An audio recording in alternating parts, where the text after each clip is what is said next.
सबसे पहले मैं आयोजकों का धन्यवाद करता हूँ कि उन्होंने मुझे यहाँ अपनी बात रखने का मौका दिया।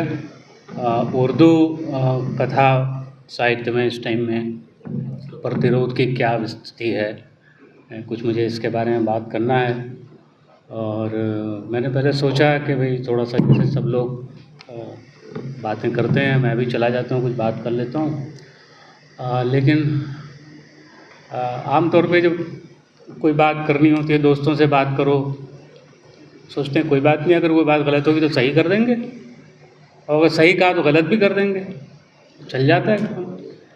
लेकिन हिंदी के दर्शकों के बीच में, हिंदी के पढ़ने और सुनने वालों के बीच में आकर के उर्दू साहित्य के बारे में बात करने पर जब मैंने गौर किया तो मुझे लगा ये तो स्थिति बड़ी जटिल हो गई है। तो अब जब इतनी जटिल स्थिति हो गई है, जो मैंने सोचना शुरू किया तो मुझे लगा कि शायद मुझे कुछ लिख लेना चाहिए। और जब लिखा तो दूसरा ख्याल यह है कि यार मैं तो उर्दू में लिख रहा हूँ, वहाँ तो हिंदी वाले बैठे हैं, अब क्या होगा। बहरहाल तो मैंने ये किया कि उर्दू में हिंदी लिखी। तो वो मैं जो 2.5-3 पेज मेरे लिखे हुए हैं, आज के 10-12 मिनट लगेंगे, वो मैं आपको सुनाना चाहता हूँ। और थोड़ा सा तवज्जो इसलिए चाहता हूँ कि उर्दू में जो उर्दू कथा साहित्य में जो स्थिति है वो उससे बहुत अलग है, डिफरेंट है जो हिंदी में है। तो ये मेरा जो लेख है, अगर मैं अपनी बात की शुरुआत ऐसे करूं कि उर्दू साहित्य की तारीख़ प्रतिरोध से भरी पड़ी है, जाफ़र ज़रटल्ली से फैज़ और मंटो तक, फिर हबीब जालिब से खालिदा हुसैन तक, तो ये गलत ना होगा। ये भी गलत ना होगा कि 70 की दहाई में पाकिस्तान में मार्शल लॉ के ख़िलाफ़ प्रतिरोध और हिंदुस्तान में डेमोक्रेसी के नाम पर अवाम पर तरह तरह के शिकंजे कसने वाली सत्ता के ख़िलाफ़ प्रतिरोध उर्दू कथा साहित्य का एक प्रचलित रुझान था। मैंने पाकिस्तान और हिंदुस्तान को अलग किया, लेकिन वक्त एक ही था दोनों का। अदब को एक दुश्मन तो चाहिए, और वो इस्टेब्लिशमेंट से बढ़कर कोई और नहीं हो सकता, क्योंकि इस्टेब्लिशमेंट और अवामी मफाद में हमेशा एक टकराव रहता है, हमेशा रहेगा। ये तब की बात है जब उर्दू के अदीब हिंदी और हिंदुस्तान के किसी भी दीगर ज़बान की तरह प्रतिरोध को अदब का एक अहम कर्तव्य समझते थे। फिर 80 की दहाई आई और उर्दू कहानी का मिजाज बदल गया।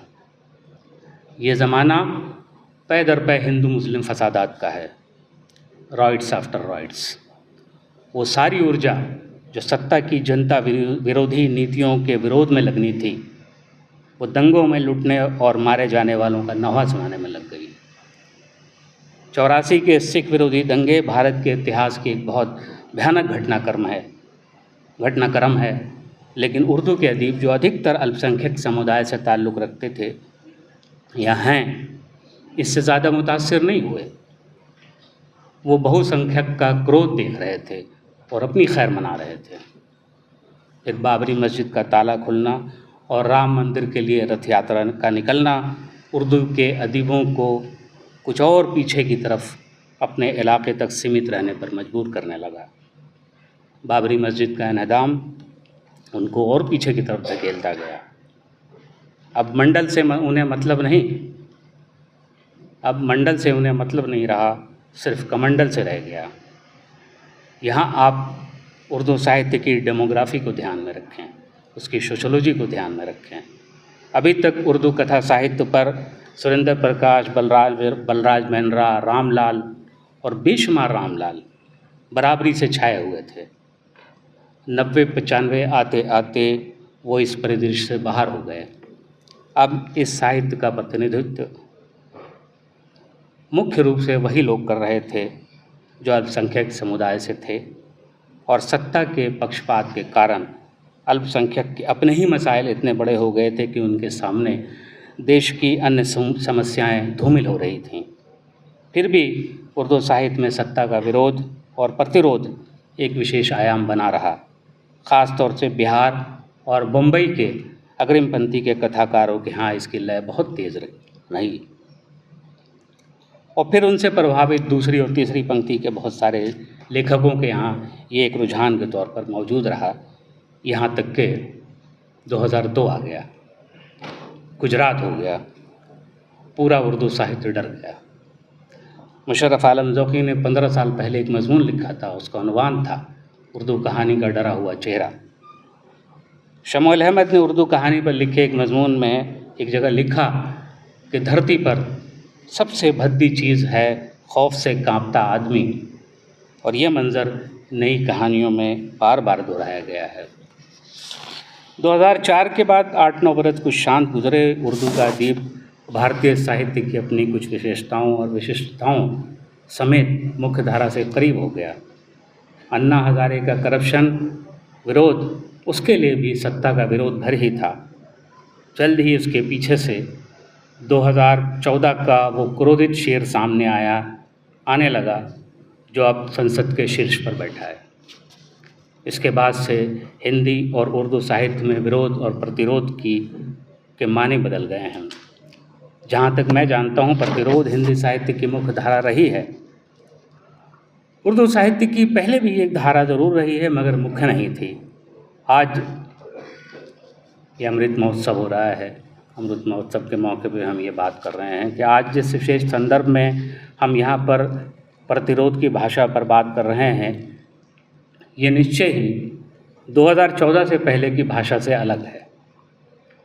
आज हमारे सरोकार पिछले से बहुत अलग हैं।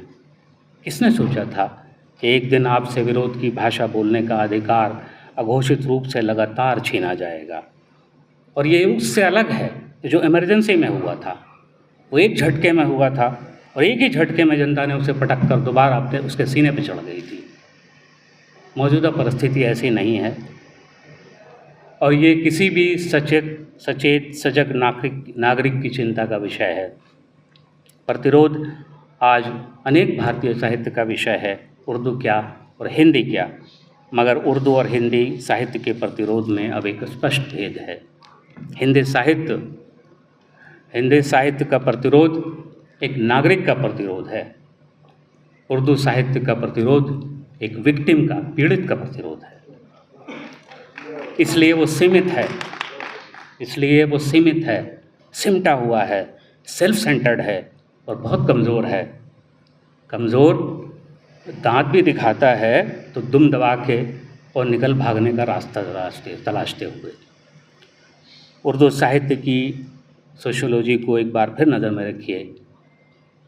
मैं कह नहीं सकता कि उर्दू का कोई साहित्यकार पिछले 8 सालों में कोई एक रात चैन की नींद सोया है। ऐसा भी नहीं है कि इस देश के एक नागरिक के तौर पर उर्दू साहित्य ने अपना विरोध जताना बिल्कुल ही छोड़ दिया है। मुशर्रफ आलम ज़ौक़ी के नावलों, उन्होंने बहुत नावल लिखे हैं, बहुत कहानियाँ लिखी हैं। 2003 के बाद तो उसने बिल्कुल इतना ज़्यादा लिखा, अफसोस के एक वबा आई और एक आदमी हमारे बीच से उठकर चला गया। बहरहाल उसकी किताबें ज़िंदा रहेंगी। मुशर्रफ आलम ज़ौक़ी के नावलों और कहानियों को देखिए, कितना और कैसा भय समाया हुआ है इस साहित्य के मस्तिष्क में। शमूल अहमद की कहानियों और उनके एक हालिया नावल चमरासुर में और सत्ता का विरोध नजर आता है। खालिद जावेद की एक कहानी स्वच्छता अभियान पर एक टिप्पणी है, जिसके लिए उन्होंने ब्लैक ह्यूमर फंटासी का सहारा लिया है। कई नावलों मसलन कड़वे करेले और खुदकुशी नामा वगैरह में भी कुछ कुछ विरोध की परछाई है। मगर इस वक्त सत्ता की काली ताकत का सामना करने की प्रतिरोधक क्षमता उर्दू साहित्य के पास नहीं बची है। इसलिए वो समाज की तरफ और सेक्स साइकोलॉजी की तरफ और आत्मीय विषयों की तरफ मुंह किए हुए है। उर्दू शायरी के कल्चर में विरोध तरक्की पसंद शायरी के ज़माने में प्रबल रूप से नज़र आया था। हबीब जालिब प्रतिरोध की स्पष्ट भाषा में बात करने वाले शायद आखिरी कवि थे। भारत में वैसा कोई नहीं पैदा हुआ, किसी हद तक निदा फाजली को छोड़ के। उर्दू शायरी में गज़ल का वर्चस्व रहा है और इसकी अद्भुतता एक अलग विषय है, लेकिन ये विधा प्रतिरोध की भाषा के लिए उचित नहीं है, क्योंकि ये डायरेक्ट पोइट्री के कभी करीब नहीं गई। नज़्म या कविता भी उर्दू नज़्म या कविता भी मुख्यतः इसी से प्रभावित रही है, इसलिए नज़्म भी विरोध की भाषा से ज़्यादा करीब नहीं हुई। अभी कुछ दिनों पहले देश में जो नया बुलडोज़र राज लागू हुआ, उसके विरोध में हिंदी के कवियों ने जिस तरह एकजुट होकर अपना प्रतिरोध व्यक्त किया। अच्छा जी, तो अभी कुछ दिनों पहले देश में जो नया बुलडोज़र राज लागू हुआ, असल में इधर आवाज़ कम भी आती है, ज़रा मैं भी सुन रहा था तो जी। अभी कुछ दिनों पहले देश में जो नया बुलडोज़र राज लागू हुआ, उसके विरोध में हिंदी के कवियों ने जिस तरह एकजुट होकर अपना प्रतिरोध व्यक्त किया और समालोचन ने 2 अंक इस विषय पर जमा की कृतियों पर निकाले। अभी उद्भावना का भी 1 अंक आया है। अब ज़रा उर्दू की सिचुएशन देखिए कि एक सबसे सजग पत्रिका इस बात ने बुलडोज़र के माथे पर लिखे अन्याय और आतंक पर केंद्रित 20 नज़में छापी। ऐलान किया, पत्रिका छापने से पहले पत्रिका ने 2-3 कविताएं फेसबुक पर अपने नोट के साथ लगाईं और उर्दू के शायरों का आमंत्रित किया कि वो अपनी कविताएं भेज सकते हैं। पत्रिका में 20 कविताएं छपीं, 19 हिंदी की हैं और केवल 1 उर्दू की। मैंने भी एक कविता लिखी जो राजेश जोशी जी को दिखाई थी, उसे उन्होंने एक ज़रूरी कविता कहा, लेकिन मैं कवि नहीं हूँ। अभिव्यक्ति बड़ी चीज़ है, कवि होना नहीं। बस इस ख्याल से कविता लिखी थी। अभिव्यक्ति की बात पर मुझे एक बात और सूझती है कि इसमें कोई शक नहीं कि विरोध की सबसे प्रबल भाषा साहित्य के पास ही है, मगर ये भी ध्यान में रहे कि आज हम सोशल मीडिया के दौर में जी रहे हैं। विरोध की भाषा पहले केवल साहित्य के पास थी, अब विरोध के नए मीडियम सामने आ गए हैं जो सोशल मीडिया के ज़रिए फैल जाते हैं। तरह तरह के कटाक्ष, कॉमेडी, ऑडियो, वीडियो, देसी गाने, मीम, टिकटॉक वगैरह व्हाट्सएप, फेसबुक, ट्विटर आदि के ज़रिए विरोध की भाषा को फैलाने में कामयाब हुए हैं। अभी अमृत महोत्सव पूरे देश में मनाया जा रहा है, जिसका एक अंग इन्वर्टेड कॉमा में कि ये कार्यक्रम भी है। हर घर पर झंडा लहराने का आग्रह किया गया है। 2 दिन पहले इस पर एक उम्दा कार्टून नज़र आया। एक आता है अफसर के पास में और उसका वो एलची बता रहा है कि साहब ये आए हैं, ये कह रहे हैं कि भाई ये झंडा लहराना चाहते हैं अपने घर पे, तो झंडा इनके पास में है, घर मांग रहे हैं। तो आप में से बहुतों को मालूम होगा कि कुछ बरस पहले आसाम में मियाँ पोइट्री की एक लहर चली थी। ये पोइट्री पत्रिकाओं से कम व्हाट्सएप के माध्यम से ज़्यादा फैली, क्योंकि वो एक भाषा में भी नहीं थी, वो आसामी और लोकल कोलोकियल्स को भी इस्तेमाल किया था उन लोगों ने।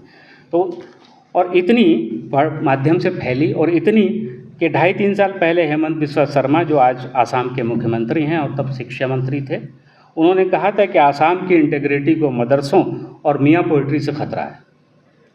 याद कीजिए कि इससे पहले किसी सत्ताधारी ने कविता के खतरे को इससे पहले कब इतना महत्व दिया था। आज हम एक ऐसे समय में आ गए हैं कि सियासत को भारतवासियों ने जितना 60 वर्ष में डिस्कस नहीं किया था, उससे ज़्यादा 8 वर्षों में कर लिया। और अब हमारे पास डिस्कस करने को कुछ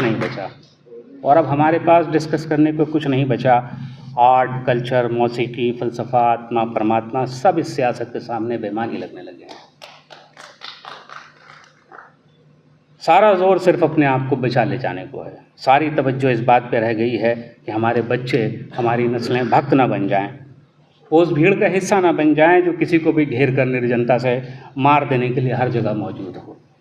ये ना हो कि इधर आप बोलें उधर आईटी सेल सरगर्म हो जाए, सच बोलने वाले हर वक्त डरे रहें। ये तो ना हो कि रोज़ टैक्स बढ़ें और रोज़ जनता के अधिकारों में कटौती हो, जीडीपी जाए भाड़ में, डीपीएम हो जाए, अर्थव्यवस्था चरमरा रही हो और एक मित्र देखते देखते एशिया का सबसे अमीर व्यक्ति बन जाए और दूसरा विश्व के सबसे अमीर लोगों के क्लब में ऊपर चढ़ता चला जाए। कानून बनते जाएं और आवाम निहत्ते होते जाएं, संस्थाएं अपना महत्व खोती जाएं और सत्ता पक्ष की बांदी हो जाए। माननीय न्यायालय पेंडुलम की तरह कभी जनता के पक्ष में, कभी सत्ता की भाषा बोलने लगे। अब एक आखिरी सेंटेंस के अदब का काम हर समय प्रतिरोध करना नहीं है, लेकिन इस वक्त तो यही लग रहा है कि ये नहीं तो साहित्य का और काम ही क्या रह जाता है। धन्यवाद।